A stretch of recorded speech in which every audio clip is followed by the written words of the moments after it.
ॐ सहना भवतु सहनौ भुनक्तु सह वीर्यं करवावहै तेजस्विनावधीतमस्तु मा विद्विषावहै। ओम शांति शांति शांति। आज प्रातः काल के स्वाध्याय में उपनिषद आश्रम उज्जैन से 22/4/2021 में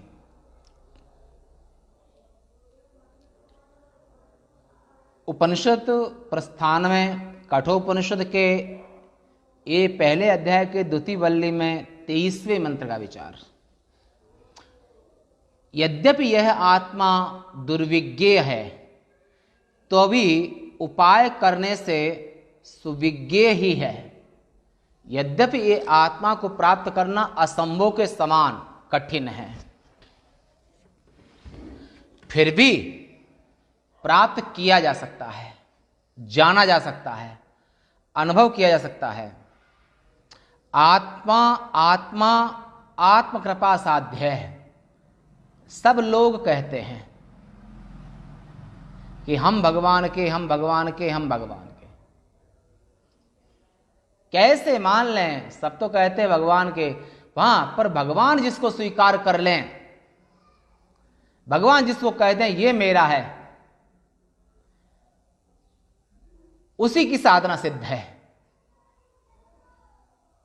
वही महान है जिसको भगवान ने स्वीकार कर लिया।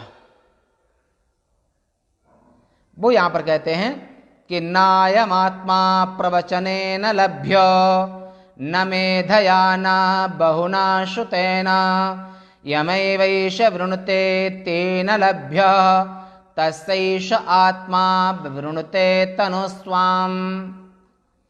नायमात्मा प्रवचनेन लभ्य न मेधया न बहुना श्रुतेन यमेवैष वृणुते तेन लभ्य तस्यैष आत्मा विवृणुते तनुस्वाम्।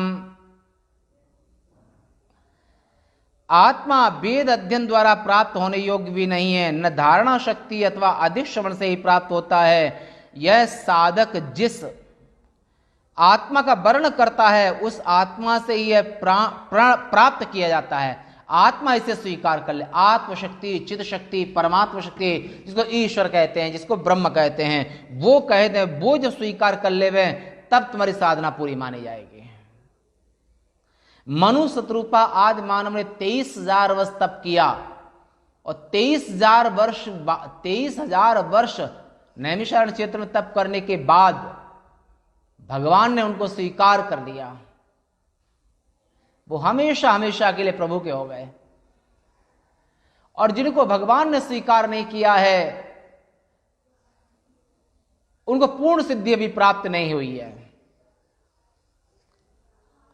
यमैष वृणुते, यानी कि जो वर्ण करता है उस आत्मा से ही प्राप्त किया जा सकता है। उसके प्रति यह आत्मा अपने स्वरूप को अभिव्यक्त कर देता है।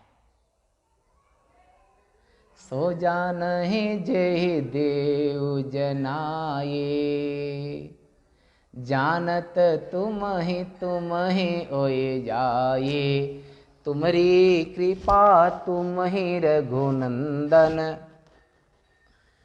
भगवान स्वयं जिसको स्वीकार कर लेते हैं वही पूर्ण सिद्ध बोला जाता है। नायमात्मा प्रवचनेन एक वेद स्वीकरणेन लभ्य, यानी कि यह आत्मा प्रवचन अर्थात अनेकों वेदों को स्वीकार करने से प्राप्त, यानी कि विदित होने योग्य नहीं है। चारों वेदों को कंठस्थ कर लो, बहुत प्रवचन करो, ये सब उससे भी आवश्यक नहीं है कि आप आत्मज्ञानी हो जाएंगे। आत्मज्ञानी की पहचान होती है कि वो सत्यनिष्ठ होता है, उदार होता है, पर दुख कातरता उसके दिल में होती है। और उसे शोक, मोह और भय तीनों नहीं होते हैं। न मेधा यानी कि ग्रंथार धारण की शक्ति से ही जाना जाता है। कोई ग्रंथ को पढ़ा, सब कुछ कंठस्थ कर लिया, उससे भी आवश्यक नहीं कि आत्मा को जान लिया है। न केवल बहुत सा श्रवण करने से ही, तो फिर किस प्रकार से प्राप्त किया जाते, इस पर कहते हैं कि उन्होंने कहा न प्रवचन से, न श्रवण से और न धारणा शक्ति से, तीनों से इस आत्मा की प्राप्ति नहीं होती है। फिर किससे होती है? यह साधक जिस अपने आत्मा का वर्ण प्रार्थना करता है, उस वर्ण करने वाले आत्मा द्वारा यह आत्मा स्वयं ही प्राप्त किया जा सकता है, इसे आप वैसे ले नहीं सकते। ये स्वयं उनकी कृपा जब हो जाए आत्मदेव की, अर्थात उससे ही ऐसा, यह ऐसा है, इस प्रकार जाना जाता है।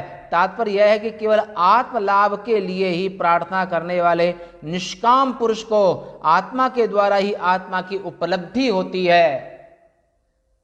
सो जानहि जय देव जनाई, और उसको आत्मा की प्राप्ति होती है। जिस प्रकार उपलब्ध होता है, इस पर कहते हैं कि